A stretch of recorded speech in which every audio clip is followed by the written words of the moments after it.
మన తెలంగాణలో వరి అవసరం లేదు. మనం తినే వరి వెనకట మాజీ ముఖ్యమంత్రి ఏదో చెప్పిండు, లెక్కలేందంటే 1 కోటి టన్నులు మనం తింటామంట.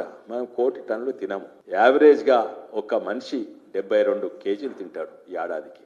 ఒక మనిషి అంటే యావరేజ్గా చిన్నపిల్లలు తక్కువ తింటారు, ముసలి తక్కువ తింటారు, లేబర్ పనిచేసేటోళ్ళు ఎక్కువ. యావరేజ్గా 72 కేజీలు. 4 కోట్ల జనాభా ఇంటూ 72 కేజీలు అంటే అవి 27-29 లక్షల టన్నులు అవుతుంది. అది బియ్యం అంటే అది బియ్యం తయారవుతానికి ఎన్ని ఒడ్లు కావాలి, కన్వర్షన్ రేషియో యాడ్ చేస్తే దాదాపు 45 లక్షల టన్నులు.